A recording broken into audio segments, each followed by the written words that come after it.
saya pupuk, saya semprot, saksikan seminggu lagi. Paling tidak 1 minggu itu ketika di pupuk booster ini sudah jadi glowing.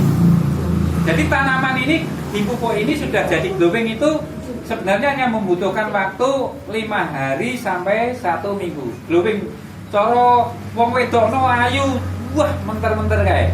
Cara wong lanang yo bagus glowing. Itu daun itu seperti berminyak di pupuk. Pakai ini daun itu seperti berminyak mengkilat begitu, glowing. Saking bagusnya pupuk ini. Ya. Itulah sedikit teknologi, mari kita sikapi Bapak Ibu. Teknologi pertanian modern ini mari kita sikapi, kita sama-sama berpikir, mosok tanaman buah-buahan kita bisa panen sewaktu-waktu di luar musim buah, itu kan canggih sekali. Ya, canggih sekali. Kita panen jagung bisa 2 kali lipat karena pohonnya yang lebih banyak. Panen tanam cabai juga 2 kali lipat. Nah ini untuk tanaman apa saja bisa. Nah ini sedikit saya singgung. Nanti juga ada sesi pertanyaan ya. Ada sesi pertanyaan. Ini saya singgung. Ini pupuk booster bahagia ini ada 30 mili segini nih. 30 mili. Kalau bagaimana kalau mau memupuk bunga dan sejenisnya, kita cukup mengambil 3 tetes dicampur dengan air 1 liter, lalu disemprotkan seret gitu. Kalau kita mau pupuk cabai dan sejenisnya, ya nah, pupuk tanaman buah, ada cabai, ada tomat, ada pare, cukup membutuhkan 5 tetes per liter. Jadi misalkan Bapak Ibu punya tanaman cabai seluas 1 patong atau 1000 meter, itu kira-kira nek disemprot dengan 1000 meter itu 2 tangki kan cukup. 2 tangki. 1 tangki isinya 14 liter. Tanam cabai kita pakai ini 3 sampai 5 tetes. Berarti kalau anggap saja 3 tetes, ya toh? 1 tangki isinya 14 liter, berarti ada 42 tetes. 42 tetes. Berarti kalau 2 tangki ada 84 tetes. Seret itu dipupuk. Nanti selang 15 hari lagi dipupuk lagi. Selang 15 hari dipupuk lagi. Nah ini kalau bisa kita usahakan tanaman cabai itu produktif sampai 3 tahun. Jangan hanya 8 bulan. Kalau yang lama kan 8 bulan sudah tidak produktif. Nah kalau yang 3 tahun bukan cabai keriting Bapak Ibu, yaitu cabai rawit. Kalau bisa cabai rawit itu jangan hanya setahun, sampai 3 tahun semakin bagus. Nah itu. Kalau tanaman yang gede, ya, tanaman yang gede yang ada cabangnya seperti jeruk, ya, kemudian seperti sejenisnya jeruk, itu hanya membutuhkan 10 tetes. Tanaman yang lebih gede lagi, misalkan mangga, misalkan durian, ini membutuhkan 10 sampai 20 tetes. Kalau kelapa sawit 30 tetes. Nah ini 30 mili ini, setiap 1 milinya itu ada 20 tetes sampai 22 tetes. Artinya ini ada 600 tetes. Gitu. Nah terus cara aplikasinya, jangan langsung meninggalkan pupuk kimia. Jadi penanaman periode pertama misalkan padi masih tetap menggunakan pupuk urea dan NPK, tapi dikurangi 30%. Misalkan 1 hektar tanaman padi itu membutuhkan pupuk urea 2 kintal, membutuhkan pupuk NPK 3 kintal, jadi 5 kintal, itu dikurangi 30%, 3 kali. Jadi nanti tinggal 3,5 kintal total pupuk urea dan pupuk NPK. Panen tanam lagi, nanti pupuk urea dan NPK dikurangi lagi 30%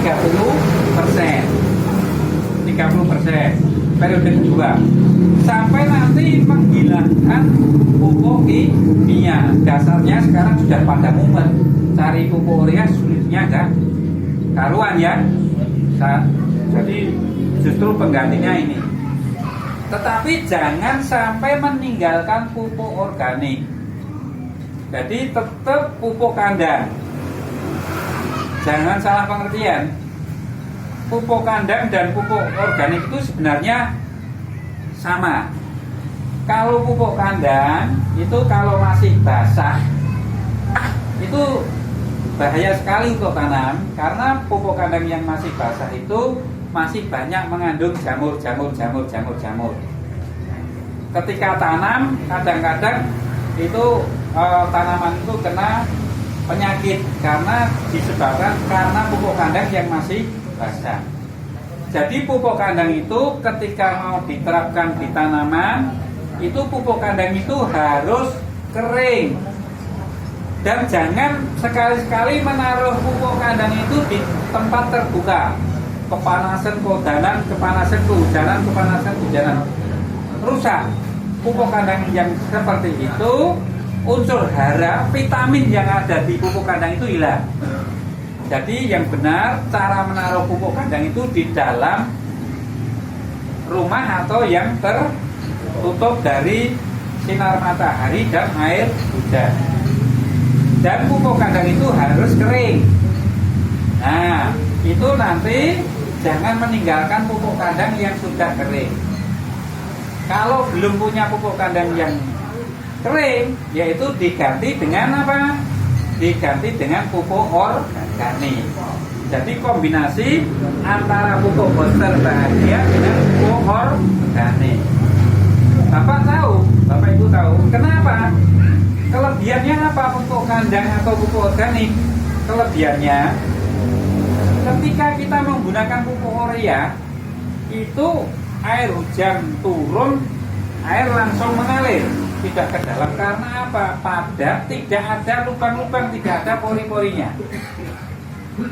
Tidak ada pori-porinya. Padahal yang dibutuhkan oleh tanaman itu adalah ada dua macam, yaitu ada unsur hara, ya. Nah, unsur hara itu ada unsur hara makro dan unsur hara mikro. Unsur hara makro itu ada NPK, NPOK. Nah, O-nya itu oksigen. Jadi tanaman ketika ditanam tidak mendapatkan oksigen, tanaman itu tidak akan bisa bagus. Oksigen itu menapas, setiap makhluk hidup itu membutuhkan pernapasan. Tanaman juga membutuhkan pernapasan. Lah kalau tekstur tanah itu sudah tertutup rapat, bagaimana akan mendapatkan udara yang cukup? Solusinya adalah pupuk organik atau pupuk kandang itu nanti membuat tanah itu akan menjadi ada lubang pori-porinya. Kemudian pupuk kandang atau pupuk organik itu ketika untuk pupuk, apakah semua kandungan nutrisi yang ada di pupuk itu bisa dimakan oleh tanaman? Belum tentu semua bisa dimakan. Nah, bagaimana agar pupuk organik atau pupuk kandang itu unsur haranya bisa dimakan oleh tanaman? Diurai oleh pupuk booster bahagia ini. Ini fungsinya untuk mengurai. Jadi inilah Bapak Ibu fungsinya. Jadi mengurai.